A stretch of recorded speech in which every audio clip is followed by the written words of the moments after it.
নমস্কাৰ বন্ধুসকল, এয়া দেখিছেনে আজি মই পোনে পোনে দেখাই আছোঁ আমি জুবিন গাৰ্গ ডাঙৰীয়া আচলতে সকলোৱে হিয়াৰ আমঠু আমাৰ এয়া দেখিছেনে এয়া ধীৰাজ কাশ্যপ সুৰেন্দ্ৰ কুসুম কৈলাশ মই আমি গোটেইখিনি একলগ হৈ আচলতে তেওঁৰ লগত আজি বহুত কথা পাতিম আৰু পোনে পোনে আমি গ'লোঁ ব্ৰেকফাষ্ট কৰিবৰ কাৰণে। এয়া দেখিছেনে হোটেলত সোমাইছোঁ আমি সকলোৱে মিলি আজি ধুনীয়াকৈ আমি একেলগে ব্ৰেকফাষ্ট কৰিম আৰু এয়া ব্ৰেকফাষ্ট কৰাৰ আগে আগে মনৰ কথা কিছুমান আমাৰ পুৰণা যি কথাবোৰ আলোচনা হৈছে আচলতে এয়া দেখিছেনে এয়া আলোচনা কৰি লৈছোঁ আমি।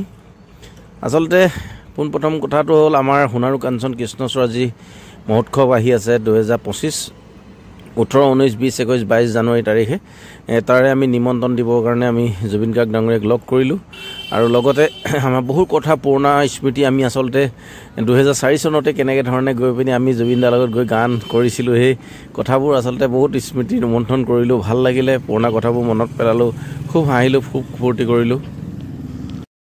আচলতে বহু দিনৰ এটা বিৰতিৰ পিছত আমি জুবিন দাক লগ পালোঁ আৰু জুবিন দাক সঁচাকৈ লগ পাই বহুত নষ্টালজি হ'লোঁ আৰু বহুত পুৰণা কথা কিছুমান আমি পাতিলোঁ আৰু ঠিক তেনেধৰণে কথা পতাৰ লগে লগে আমি ব্ৰেকফাষ্টো কৰিলোঁ। ব্ৰেকফাষ্ট কৰাৰ লগতে আমাৰ এয়া দেখিছেনে সোণাৰু কাঞ্চন কৃষ্ণচূড়াৰ যি মহোৎসৱ আহিছে তাৰ নিমন্ত্ৰণ পত্ৰ দিলোঁ। 22 জানুৱাৰী তাৰিখে তেওঁ উপস্থিত হোৱা কথা আৰু এয়া আমি সদৰ শেষত আমি সকলোকে শুভেচ্ছা জ্ঞাপন কৰিছোঁ, লগতে আমাৰ অনুষ্ঠানটোলৈ আমন্ত্ৰণ জনাইছোঁ যাতে আমাৰ অনুষ্ঠানটো সাফল্যমণ্ডিত কৰি তোলে। আপোনালোকে আহক, সোণাৰু কাঞ্চন কৃষ্ণচূড়াৰ লগত জড়িত হওক আৰু গছৰ লগত জড়িত হওক, ভাল লাগিব।